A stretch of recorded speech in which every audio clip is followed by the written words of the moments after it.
सिर्फ हंगामा खड़ा करना मेरा मकसद नहीं, सारी कोशिश है कि सूरत बदलनी चाहिए। मेरे सीने में नहीं तो तेरे सीने में सही, हो कहीं भी आग लेकिन आग जलनी चाहिए। नमस्कार, स्वागत करता हूं मैं आपको मुंगेरी लाल जीएस के प्लेटफॉर्म पर। आज से हम नई श्रृंखला शुरू कर रहे हैं आगामी परीक्षा CUET PG MA हिंदी के लिए। इस परीक्षा के लिए हम शुरुआत कर रहे हैं प्रीवियस ईयर क्वेश्चन 2022 का हम एनालिसिस करेंगे और उसके माध्यम से आप जान पाएंगे कि कौन कौन से प्रमुख बिंदु परीक्षा उपयोगी हैं। तो बिना समय गवाए हम शुरू करते हैं अपना पहला प्रश्न। तो पहला प्रश्न जो CUET परीक्षा में पूछा गया था 2022 में कि हिंदी साहित्य का प्रथम इतिहास ग्रंथ इस्तवार द लॉ लिटरेचर इंदोई हिंदुस्तानी किस भाषा में लिखा गया है, और विकल्प दिए गए हैं जर्मन, फ्रेंच, जापानी और अंग्रेजी।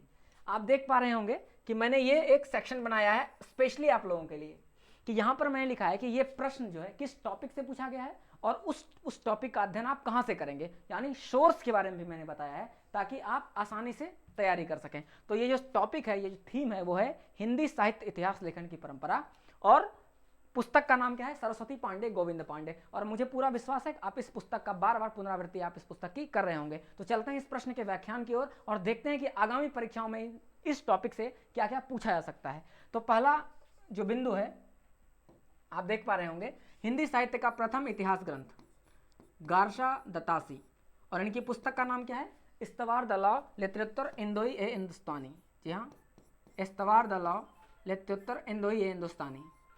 इसके प्रकाशन वर्ष के बारे में मैं आपको बताऊं तो इसका प्रकाशन वर्ष क्या है, 1839 टू 1847। ठीक है, इसका प्रथम संस्करण 2 भागों में ये प्रकाशित हुआ था। और इसकी भाषा क्या है, इसकी भाषा है फ्रेंच, जो आपके प्रश्न में पूछा गया है। गारशा दत्तासी के बाद हिंदी साहित्य का इतिहास हिंदी में लिखने का प्रयास किया सर्वप्रथम, उनका नाम था महेश दत्त शुक्ल। जी हाँ, उनका नाम था महेश दत्त शुक्ल। और महेश दत्त शुक्ल की कृति क्या है, महेश दत्त शुक्ल की कृति का नाम है भाषा काव्य संग्रह। आप स्मरण रखेंगे, भाषा काव्य संग्रह, ये महेश दत्त शुक्ल की कृति है और इसका प्रकाशन वर्ष है 1873। महेश दत्त शुक्ल के बाद जो तीसरा नाम आता है वो आता है शिव सिंह सेंगर की रचना शिव सिंह सरोज। जी हाँ, अगला नाम जो आता है वो है शिव सिंह सेंगर, और शिव सिंह सेंगर की कृति क्या है, शिव सिंह सरोज, और इसका प्रकाशन वर्ष है 1883।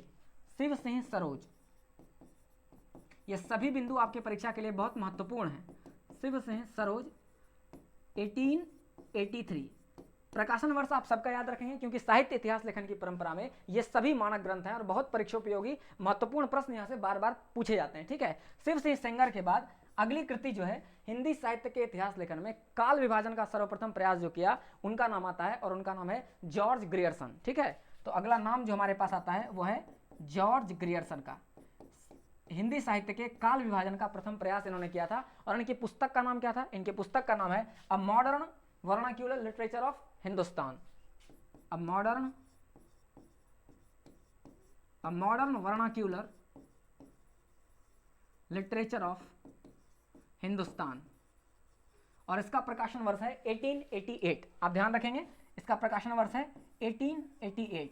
और ग्रियर्सन साहब ने अपनी पुस्तक में अंग्रेजी वर्णमाला के अनुसार कवियों को क्या किया है, एक व्यवस्थित किया है। तो अंग्रेजी वर्ण क्रमानुसार, अंग्रेजी वर्ण क्रमानुसार। ठीक है, ग्रियर्सन के बाद जो सबसे महत्वपूर्ण नाम आता है वो आता है मिश्र बंधु, और मिश्र बंधु की कृति है मिश्र बंधु विनोद।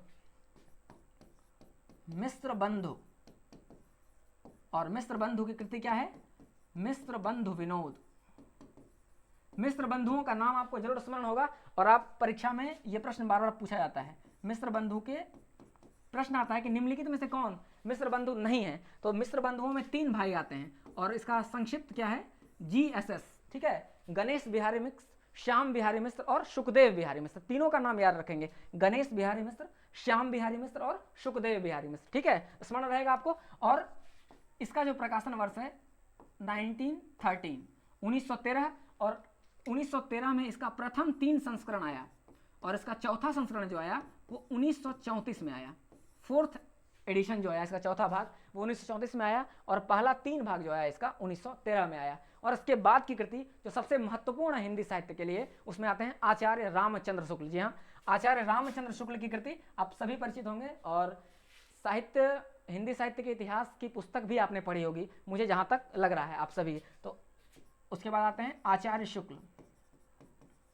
आचार्य शुक्ल और नागरिक प्रचारणी सभा द्वारा प्रकाशित हिंदी साहित्य के विकास के नाम से इनका एक पुस्तक प्रकाशन हुआ, बाद में जाकर के वो हिंदी साहित्य का इतिहास इसका नाम हुआ। तो इनकी पुस्तक का नाम क्या हो गया? हिंदी साहित्य का इतिहास। हिंदी साहित्य का और इतिहास, और इसका प्रकाशन वर्ष आप जरूर याद रखेंगे 1929 ईस्वी। बहुत महत्वपूर्ण साहित्यिक कृति है हिंदी साहित्य का इतिहास, आचार्य रामचंद्र शुक्ल। इसके बाद ये क्रम बहुत महत्वपूर्ण है, इसके बाद बहुत सारे कवियों ने साहित्य इतिहास ग्रंथ की रचना की, लेकिन एक नाम जो हिंदी में बहुत बड़ा नाम है, मैं यहां पर लिखता हूं आपके लिए, इसके बाद जो आएंगे वो है हजारी प्रसाद द्विवेदी। जी हाँ, आचार्य हजारी प्रसाद द्विवेदी। आचार्य हजारी प्रसाद द्विवेदी का भी इतिहास ग्रंथ बहुत महत्वपूर्ण है, क्योंकि इनके 3 इतिहास ग्रंथ हैं। ठीक है, इनके 3 इतिहास ग्रंथ हैं, और सबसे पहला इतिहास ग्रंथ इनका क्या है? हिंदी साहित्य की भूमिका। हिंदी साहित्य की भूमिका, और इसका प्रकाशन वर्ष है 1940 ईस्वी, 1940।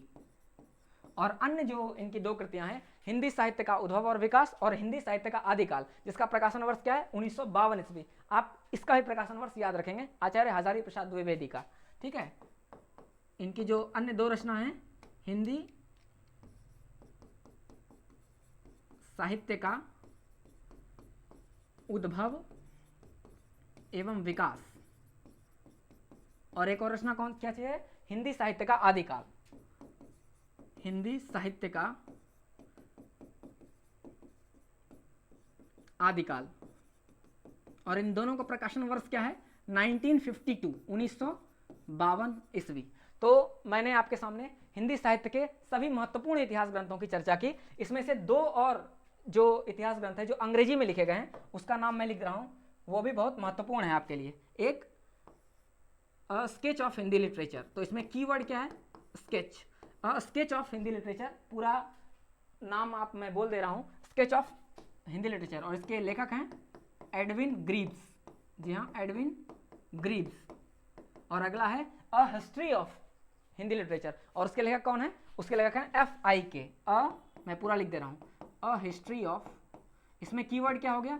A history of Hindi literature. Hindi literature, और इसके लेखक कौन है? FIK महोदय। ठीक है, तो बहुत सारे साहित्यिक इतिहास ग्रंथों की चर्चा मैंने की, और मुझे पूरा उम्मीद है कि इस स्लाइड से आपको एक प्रश्न इस बार CUET की परीक्षा में देखने को मिलेगा। तो ये पहला वीडियो है, इसलिए मैं यहाँ पर इसको समाप्त कर रहा हूँ। आप कमेंट बॉक्स में ज़रूर बताइएगा कि आपको ये व्याख्यान कैसा लगा, और मुझे पूरा विश्वास है कि यहाँ से कुछ ना कुछ प्रश्न आपको देखने को मिलेंगे और आपको एक सही दिशा मिलेगा। तो लगातार मार्गदर्शन के लिए हमारे साथ बने रहें। हम 75 प्रश्नों का व्याख्यान सोर्स सहित आपको हम बताएंगे विस्तार से। तो आज के लिए इतना ही। अपना फीडबैक जरूर कमेंट बॉक्स में लिखें। धन्यवाद।